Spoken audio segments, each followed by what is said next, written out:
هاي سلام. هادي كتر من 7 شهور ما بقيت رميت شي حاجه في هاد لاشين، كنعتذر منكم على هاد الغبره.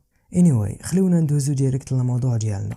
كيفاش تعلم فن الصمت؟ في سنه 1826 صدر حكم اعدام شنقا على واحد الشاعر روسي الاسم ديالو فيودروفيتش. ولكن اللي غريب في هادشي فاش نفذوا حكم الاعدام على خونا تقطع الحبل اللي كانوا غينفذوا به الحكم، وخونا ما وقع ليه والو. في ديك الوقيته الا وقعت شي حاجه فحال هكا كيعتبروها في الخير وكيعفيو على المحكوم. ولكن خونا بكثرة الفرحه ما قدرش يسد فمه وقال لهم شفتوا شنو قلت لكم، الرواسه ما كيقدروش حتى يربطوا حبل المقاد.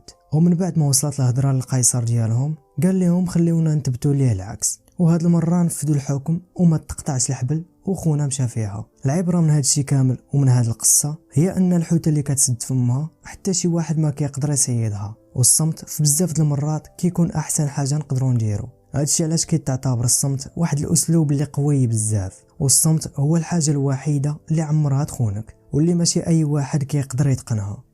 اليوم اختاريت ندوي لكم على السكات وعلاش خاصك تبقى ساكت. ولكن قبل ما نبداو الفيديو ما نساش دير واحد لايك. يلا نبداو.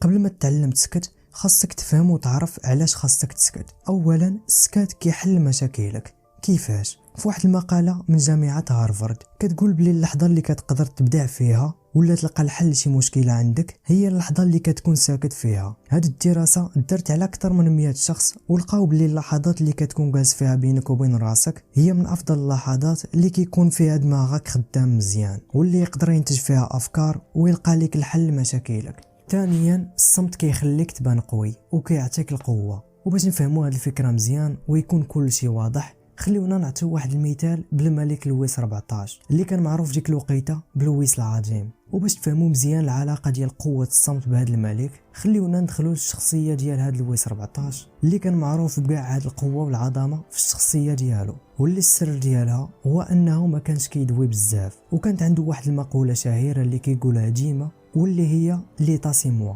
او الدوله هي انا وانا هو الدوله. ديك الوقيته كانوا الوزراء كيجيو عنده باش يقدموا شي فكره اللي غتخدم الدوله كامله، ولكن الرياكسيون ديالو هو كان كيبقى غير ساكت وكيخسر عليهم جمله وحده. دابا نشوف شويه كينوض وكيخلي الوزراء ما فاهمين والو.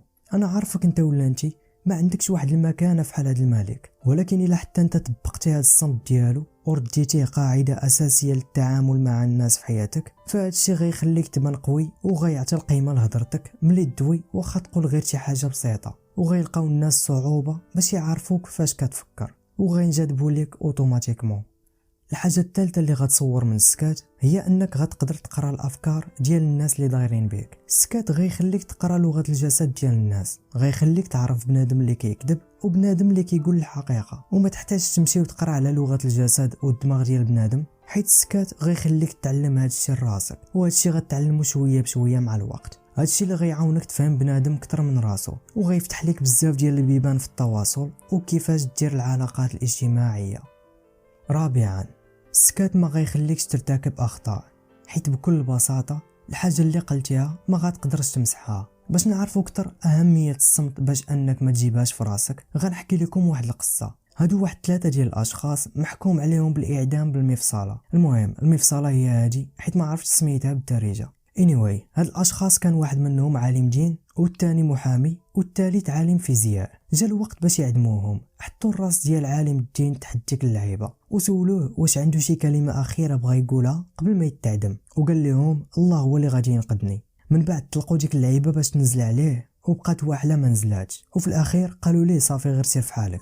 من بعدها جا الدور ديال المحامي وهما يسولوه حتى هو واش عندك شي كلمه اخيره تبغي تقولها قبل ما تموت. هو يقول لهم انا ما كنفهمش في الدين بزاف بحال الرجل الدين، ولكن الحاجه اللي كنعرف هي ان العداله هي اللي غتنقذني. صافي وطلقوا تاني ديك اللعيبه وما نزلاتش ليه على راسو وبقات حابسه، وحتى هو طلقوه في حاله. جا الدور ديال عالم الفيزياء سولوه حتى هو على الكلمه الاخيره ديالو، هو يقول لهم انا ما كنفهمش في الدين بحال عالم الدين، وما كنفهمش في العداله بحال داك المحامي، ولكن كنفهم مزيان ان كاينه واحد العقده في الحبل هي اللي ما خلاتش ديك المفصله تنزل. استغربوا ومشاو تاكدوا ولقاوها بصح كاينه. حلوا العقده وطلقوا ديك اللعيبه هي تنزل قطعه راس خونا.